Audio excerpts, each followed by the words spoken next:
d'écouter mes propos bien ou mal amenés pour l'établissement et l'espérance d'une école qui serait trinitaire du corps, de l'âme et de l'esprit, pour éviter le plus longtemps possible la dégradation de ce corps physique aussi. Je vous pose la question comme une personne, je trouve, qui est très dynamique dans la culture moderne et la profondeur de cette compréhension. Quelle est votre réaction sur cette ambition-là et comment pourriez-vous m'aider? Et je souhaite que vous le fassiez. C'est l'ambition la plus belle qu'il puisse être et la plus vraie, la plus juste. Parce qu'il y a des ambitions qui peuvent être utopiques. Celle-là n'est pas utopique. Elle est dans la réalité de l'homme. Elle est inscrite dans ses cellules. Merci. Elle est inscrite dans ses cellules. Je crois même que nous pourrions éviter cette dégradation. Que l'homme, s'il réalise la totalité du potentiel qu'il est, devrait aller vers une spiritualisation de sa vie. J'allais presque dire jusqu'à une minéralisation de son corps qui le rende luminescent. L'homme lumière, ce n'est pas une vue de l'esprit. Toutes les traditions en parlent. Henri Corbin a écrit un très beau livre sur l'homme de lumière chez les soufis. Et les chrétiens, tout de même, connaissent Saint Séraphin de Sarov, qui s'est illuminé de son vivant. Bon, si un homme a pu le faire, tous peuvent le faire. Nous sommes tous appelés à cette luminosité de l'être. Est-ce que ce n'est pas ainsi que Dieu l'a entendu lorsqu'il a créé l'homme à son image? Voilà. Est-ce que ce n'est pas la lumière? Dieu représente toutes les lumières. Voilà. L'image, elle est en nous. C'est ça. L'image, elle est en nous. Mais n'est-elle pas physique aussi? Elle est physique aussi, puisqu'elle est jusque dans la programmation des cellules, de chacune des cellules. Oui. Donc, c'est le corps qui porte tout cela, c'est évident. Et c'est pour ça que sans le corps, nous ne pouvons pas réaliser. Il n'y a pas l'esprit, n'est-ce pas? Mais naturellement, il n'y a pas l'esprit. Cas, exactement. Donc, en tout cas, dans cette partie-là de notre vie, parce que je ne parle pas de ce qui précède la naissance ou de ce qui suit la mort, n'est-ce pas? Ça, nous ne pouvons difficilement en parler. Mais il est bien certain qu'entre notre naissance et notre mort, le corps nous est donné pour actualiser cette image de Dieu. Oui. C'est ce que la Genèse dit, lorsque nous sommes créés en effet à l'image de Dieu, mais nous sommes appelés à être faits à sa ressemblance. Et ce faire, c'est ce pétrissage divin pendant nos vies. Cette sainteté, cette espèce de travail à la sainteté. C'est ce travail à la sainteté.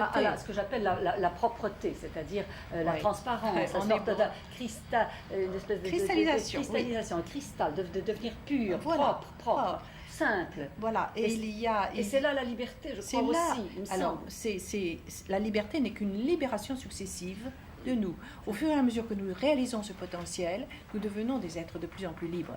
Parce que nous agrandissons... Aïe.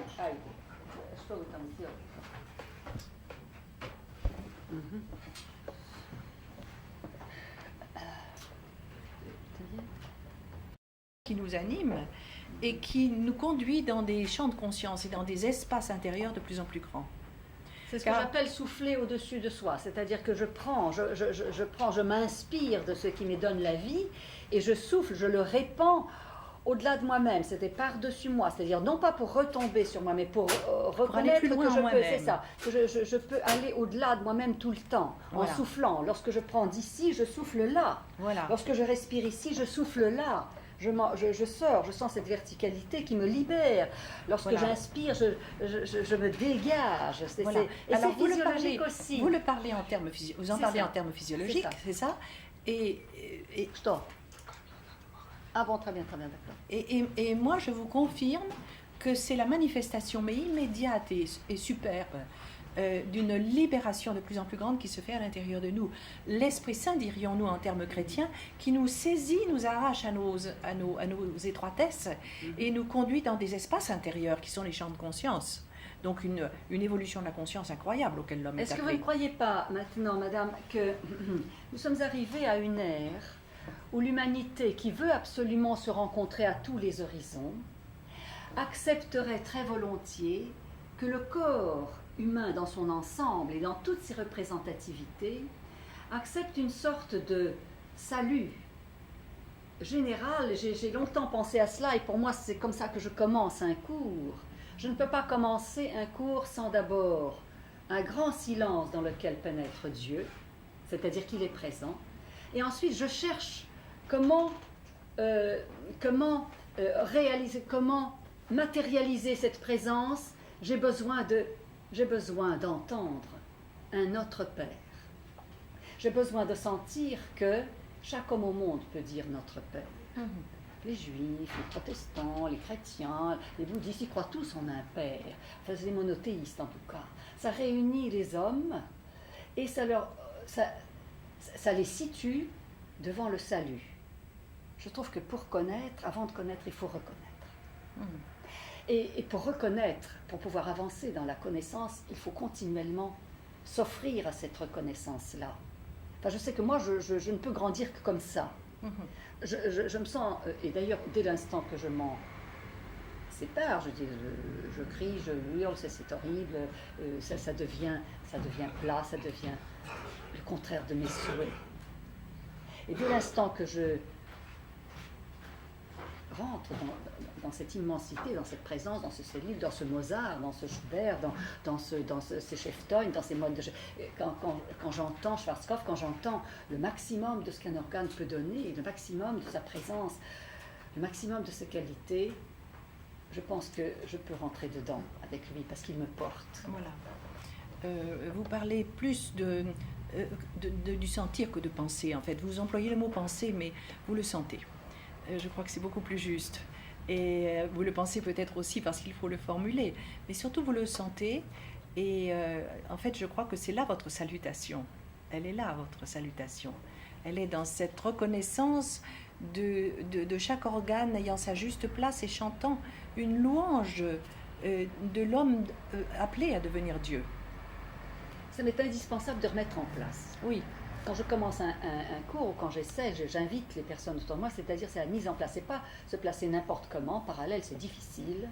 En dehors, c'est magnifique, c'est somptueux, c'est simple, mais c'est relativement difficile parce que c'est précis. Et la respiration circulaire et verticale, c'est simple, mais c'est aussi assez précis. Oui. Donc il faut une mise en place à l'intérieur de soi. Oui, oui, absolument. C'est cette intériorité qui fait que ça se hisse. C'est ça. Oui, vous rejoignez là toute la notion de posture, n'est-ce pas? D'une posture juste, ce que Durkheim, auquel je faisais appel tout à l'heure, appelle le hara, ce terme japonais qui veut dire le ventre, n'est-ce pas? Oui, qui est le centre, qui est véritablement le centre. Et quand un être est dans son centre, est centré dans son corps, il est centré dans son esprit. Comment s'appelle le livre de Durkheim? Le hara. Ah, c'est le hara. Ah, bon, le hara, le premier. Après, il a écrit beaucoup d'autres livres. Mais c'est de là qu'est tout parti. Mais c'est pas le philosophe Durkheim, si? Non, ça n'est pas le philosophe. Ah bon, ce n'est pas le philosophe, parce pas que celui-là, j'ai des souvenirs de scolaire qui n'étaient pas... Non, pas du tout. C'est pas du tout lui. Voilà, il est mort il y a un an et c'était un homme d'une grande qualité. Il s'appelait comment, de son prénom? Karl Fried. Karl Fried von Durkheim. Dans un seul sens, je dirais, et qui ne l'ont pas... qui ne lui ont pas donné l'autre. Je crois que c'est au christianisme à redonner ces lettres de noblesse, justement, à cette communion du corps et de l'esprit. L'Inde, à laquelle vous faites allusion, a trôné aussi la réalité. Rien dans rien. Voilà. Bon, elle a sa beauté, je ne veux pas du tout. Mais je crois que notre message, à nous occidentaux, qui sommes pétris de terre chrétienne, nous avons voilà, c'est ça. Et nous avons à montrer cette communion intime du corps et de l'esprit et de chaque cellule de notre être avec la présence divine. Car chaque cellule est respirée de la présence divine. En fait, nous sommes beaucoup plus respirés que nous ne respirons.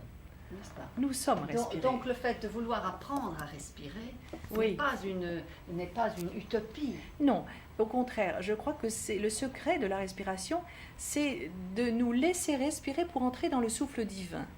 Il y a un souffle divin qui est le jardin d'Éden, qui est tout simplement le jardin d'Éden, et qui est un jardin de jouissance. L'Éden en hébreu, c'est la jouissance.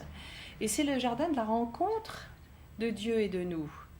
Et cette rencontre entre Dieu et nous, elle peut être chaque instant. Ah ben, nous sommes d'accord, madame. Nous sommes chaque instant.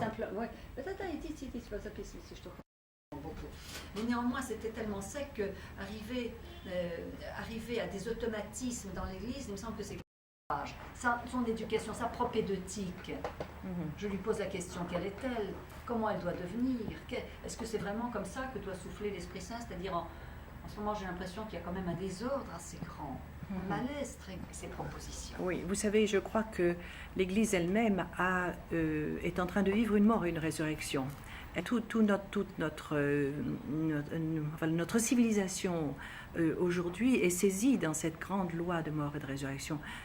Elle en fait partie, elle aussi, si vous voulez. Mais on n'a pas donné une autre canalisation aux énergies. Je ne sais pas si vous voyez ce que je veux dire. Nous essayons de donner... Tout comme n'importe quand, avec n'importe qui, elles avaient leurs exigences, elles avaient leur programmation, si je puis dire, et elles devaient être intégrées dans cette respiration de leur programmation. C'est ça que j'ai voulu essayer de montrer, voyez-vous. C'est cela qu'il faut que vous...